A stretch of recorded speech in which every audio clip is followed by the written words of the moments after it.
Hello, this is Paranormal Girl, and today I'm going to talk about reincarnation. While many scientists will dispel the notion of reincarnation as a myth, there are some credible experts out there who believe that it is a genuine phenomenon. Reincarnation is generally a religious concept that implies that upon a select few's deaths, their soul, mind, and conscience is transferred to a newborn. It sounds like the stuff of fantasy, but some scientists do believe that it is a feasible concept. Dr. Ian Stevenson, former professor of psychiatry at the University of Virginia School of Medicine and former chair of the Department of Psychiatry and Neurology, dedicated the majority of his career to finding evidence of reincarnation until his death in 2007.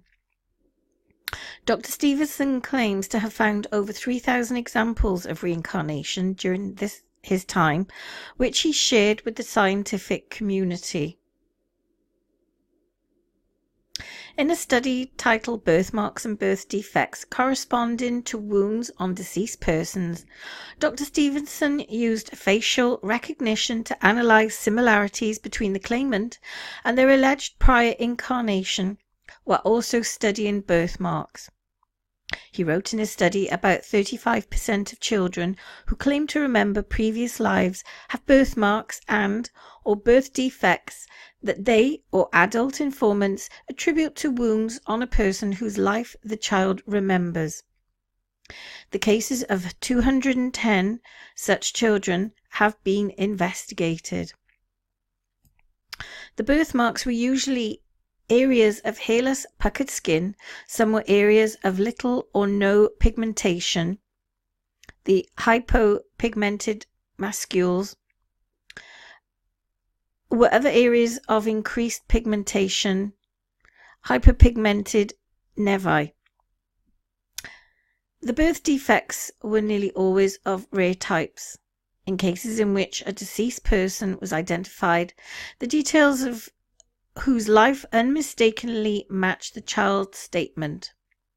A close correspondence was nearly always found between the birthmarks or birth defects on the child and the wounds on the deceased person. In 43 of 49 cases in which a medical document, usually a post-mortem report, was obtained, it confirmed the correspondence between wounds and birthmarks or birth defects. In a separate study, Dr. Stevenson interviewed 3 children who claimed to remember aspects of their previous lives. The children made 30 to 40 statements, each regarding memories that they themselves had not experienced. And through verification, he found that up to 92% of the statements were correct. The article published in the Scientific Exploration, Dr. Stevenson wrote, It was possible in each case to find a family that had lost a member whose life corresponded to the subject's statements. And in this next page, I will talk about 6 extraordinary cases of children who remember their past lives. Reincarnation is a fascinating subject that has remained on the fringe of scientific study for too long. Fortunately, it has recently begun to attract serious interest from the scientific community. Decades ago, American astronomer and astrobiologist Carl Sagan stated, "There are 3 claims in the parapsychology field which, in my opinion, deserve serious study," with one being that young children sometimes report details of a previous life, which upon checking turn out to be accurate, and which they could not have known about in any way other than reincarnation. Fast forward to today, and amazing discoveries have been made as multiple researchers have taken it upon themselves to study this intriguing and inexplainable, at least from the materialistic scientific worldview, phenomenon. Subjects like reincarnation belong to the non-material sciences, an area of research that deserves more attention. As Nikola Tesla himself said, the day science begins to study non-physical phenomena, it will make more progress in 1 decade than in all the previous centuries of its existence. University of Virginia psychiatrist Jim Tucker is arguably the world's leading researcher on this topic. And in 2008, he published a review of cases that were suggestive of reincarnation in the journal Explore. A typical reincarnation case described by Jim includes subjects reporting a past life experience. The interesting thing is that 100% of subjects who report past life remembrance are children. The average age when they start remembering their past life is at 35 months. And their descriptions of events and experiences from their past life are often extensive and remarkably detailed. Tucker has pointed out that these children show very strong emotional involvement when they speak about their experiences. Some actually cry and beg their parents to be taken to what they say is their previous family. According to Tucker, the subjects usually stop making their past life statements by the age of 6 to 7, and most seem to lose the purported memories. This is the age when children start school and begin having more experiences in their current life, as well as when they tend to lose their early childhood memories. Sam Taylor is one child Tucker studied and wrote about. Born 18 months after his paternal grandfather died, he first began recalling details of a past life when he was just over a year old. When he was 1.5 years old, he looked up at his father, who was changing his diaper, and said, "When I was your age, I used to change your diapers." He began talking more about having been his grandfather. He eventually told details of his grandfather's life that his parents felt certain that he could not have learned through normal means, such as the fact that his grandfather's sister had been murdered and that his grandmother had used a food processor to make milkshakes for his grandfather every day at the end of his life.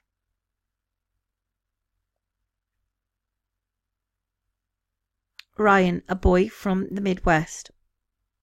Ryan's story began when he was 4 years old, when he was experiencing frequent horrible nightmares.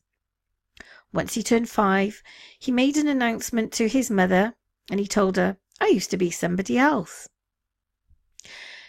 He would often talk about going home to Hollywood and would beg his mother to take him there. He told her detailed stories about meeting stars like Rita Hayworth, dancing in Broadway productions, and working for an agency where people would frequently change their names. He even remembered that the name of the street he used to live on had the word rock in it. Ryan's mother, Cindy, said that his stories were so detailed, that they were so extensive, that it just wasn't like a child could have made it up. Cindy decided to check out some of the books about Hollywood from a local library, thinking that maybe something inside would catch her son's attention, and it did. Cindy once said that once she found the below picture of the man Ryan claims to have been in his past life, everything changed.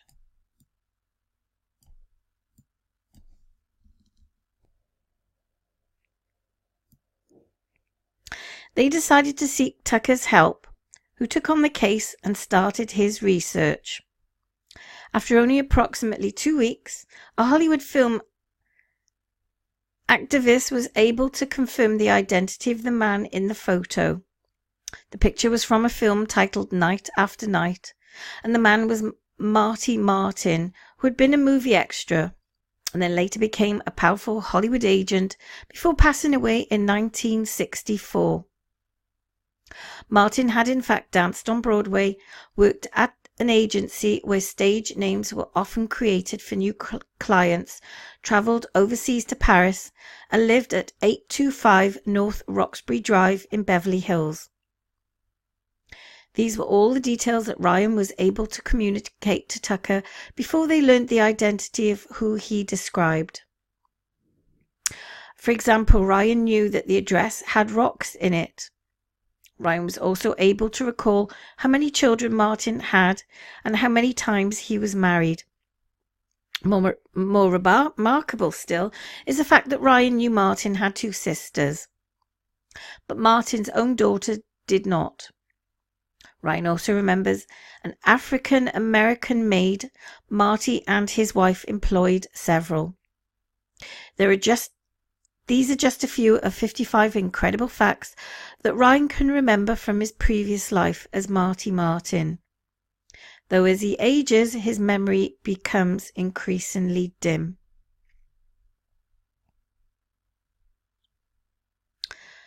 Another story from Chanay Chumalewong.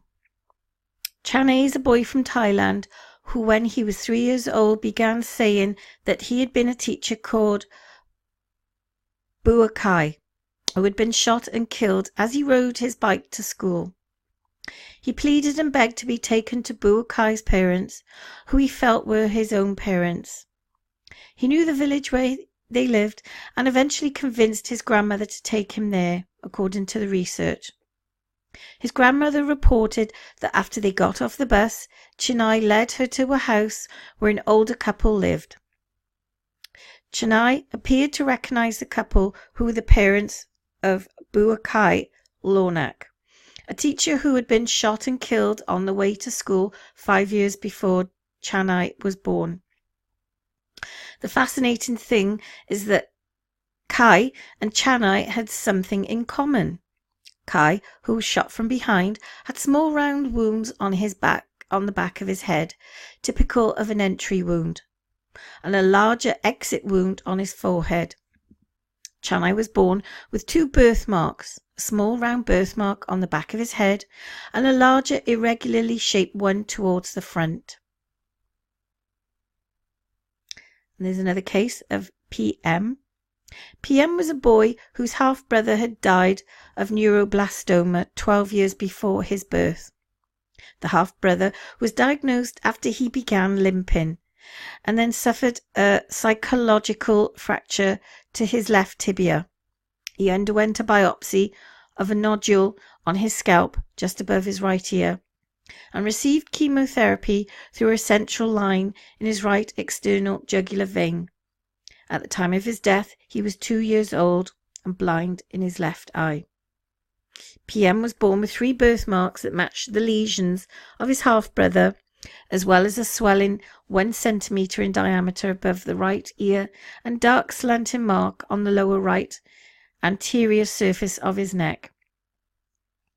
He also had what's known as a corneal leucoma, which caused him to virtually go blind in his left eye.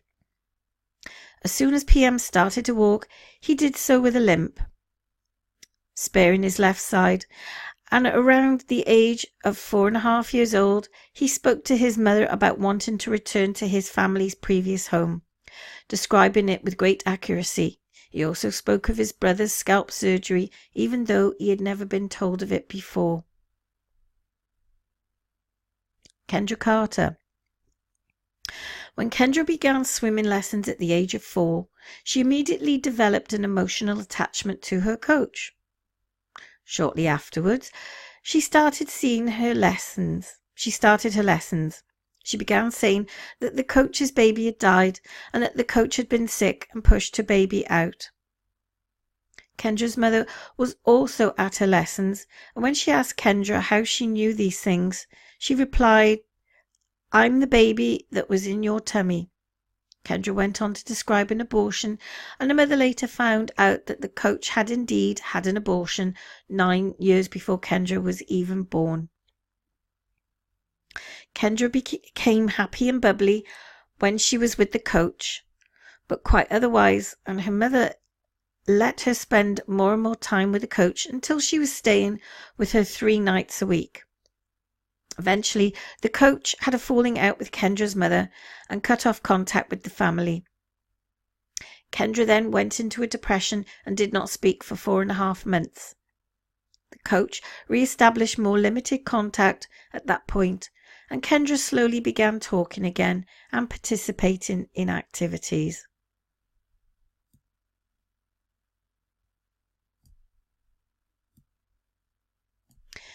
And the story of James Leininger.